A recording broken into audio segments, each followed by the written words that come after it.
Hi, I'm Anke Summerhill from Minotti, London, and today I'm very pleased to have the aristocracy of architecture and design, Yao and Maha Kutay from Zaha Hadid. Welcome and thank you for coming to talk to us. Thank you. Can I ask you to introduce yourself, and can I start with you, Maha? Maha Kutay, director of Zaha Hadid Design, joined the practice in '95 as an architect, and now working as a designer for the business. Design, yeah. And about you, Woody? Oh, wow. It's a long time ago. Just describe it was who you are, what 93. you do. Yeah, I joined in 93. The office was like, I remember walking in, it's like 5 people in the office, and the office just completed the first building at that time, the vitrified station. Yeah. So you both joined Zaha Hadid more or less straight away after graduating, is that right? I was looking for a practice to work for. Actually, I have Foster on my list at that time because I know someone who is actually working on the Hong Kong airport at that time. And one day I got a call from the AA and asked me, okay, we are organizing a show for Zaha Hadid. Will you be interested in working on it? But I have no clue what I'm supposed to do. I thought I may just put my overall on and put a few painting up for the show. But then the next day say, sorry, you need to go to the Zaha office. And then basically I just end up there for almost 30 years. But of course I have an interview after.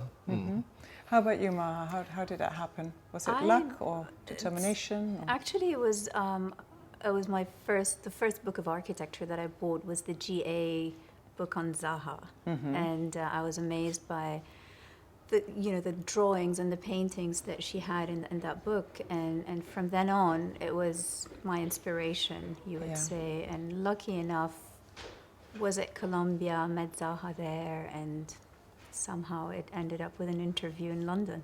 Amazing. Did you feel very lucky? Or?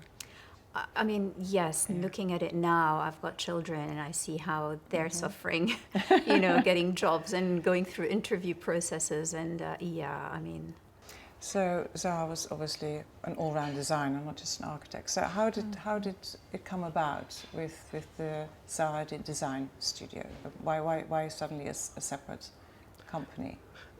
It's an interesting one because if you look back to the history of Zaha, I call it Zaha Hadid instead of Zaha Hadid Architect or Zaha Hadid Design. I mean, at the beginning, just Zaha Hadid, nothing else.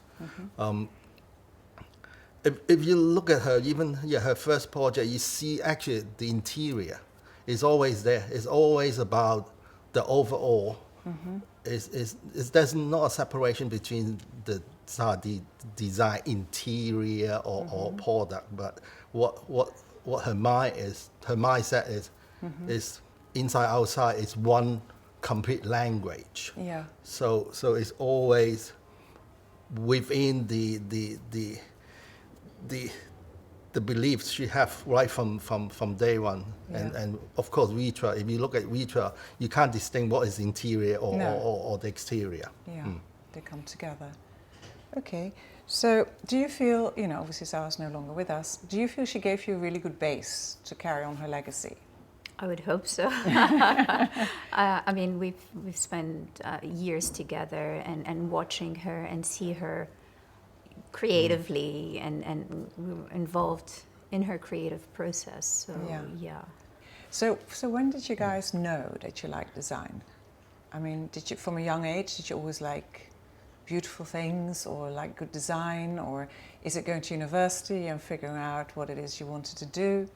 When did you know you wanted to become architects? I didn't know I was I'm going to be an architect, but I do know I love like drawing, looking at fashion. I mean, beautiful thing, I call it that way. Yeah. And my father was a civil engineer, and of course he had a fixation about this one should be a lawyer, this one should be a doctor, and I should be An an architect. engineer. Actually, we don't even know about what architecture. It's not a proper job. Yeah, but then I think when I went to boarding school, and then I started doing art A level, and the time have come, right? I have to make a decision. Yeah. So my brother told me and other friends, like, what? So you like art? Why don't you look into architecture? Mm-hmm. So then I kind of search, and then people talk about the AA and the Bristol University. You have to get free A in order to get to go to the best university to study architecture. But luckily they let you in. And I thought if I become an architect, I can do anything I want. Yeah. And I think that's exactly what's happening now. Perfect. Yeah. What about you, So that's Maha? my story. For me, it was more the challenge. I think I grew up with an older brother who actually sketched a lot. He could draw things, and I always felt that I couldn't do that. And I was too much of a perfectionist, so things had to be, a proper copy of what I was looking at. It wasn't as creative, and it was more the challenge that how can I push myself to actually become that person? Yeah. So do you find designers a bit more challenging these days with, having to take sustainability into account? Definitely. I think we're trying to move towards that direction. We are at the moment working on some prototypes, recycling coffee beans into materials that are, rigid furniture materials. We're investigating with quite few material, recycled apple glass material, recycled material used from phones, from Apple phones, and it's interesting. It's not that. For us, it's not a new thing. It's been around for more than 10 years. So you have those companies that have actually developed things, but it's great working with them and trying to bring it into the design world, basically. Yes. Do you feel you play an important part in making the world a more beautiful place? Absolutely. I think it's an interesting question that when I first started in the practice, I didn't think we were going to build that much.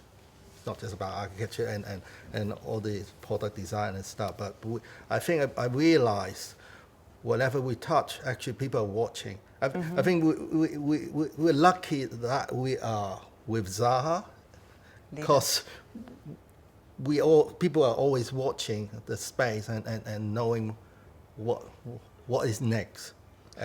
Or whether they want them to fail or they want something, we're just exciting for the world. You feel responsible though at the same time, exactly, because people are expecting something from you. People are looking, and it's always you do feel that pressure of what's coming next and how is it going to affect the world around you and people and thoughts and how you're going to be perceived.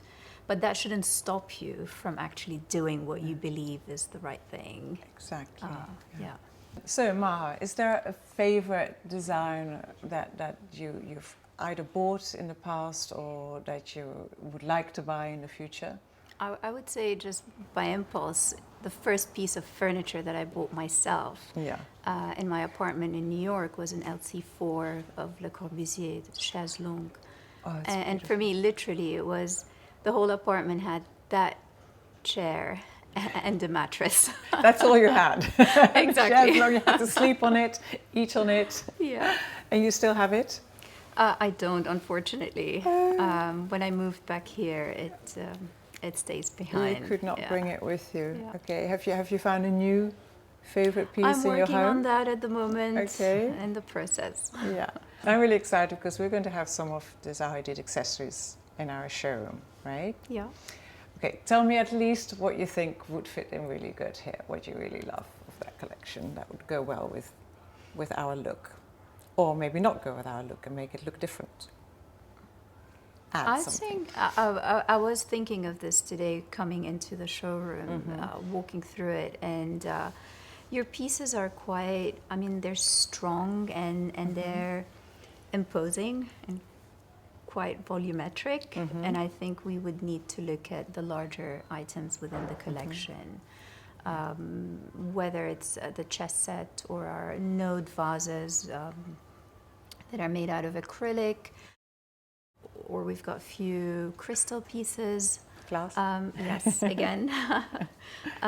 Yeah, it's more, but then again, you can also, the reflective materials, I can see there's a lot of like reflective materials, and some of our pieces would look really nice here, I think. Yeah, I'm sure they would look really nice. I'm super excited about it. Yeah. I was really super excited about having you guys here as Thank well. And I'd you. like to thank you very much No, thank you. for coming. It's such a pleasure talking Thank to you. you. And yeah, thank you for your time. No, thank you very much. Thank you. Thank you.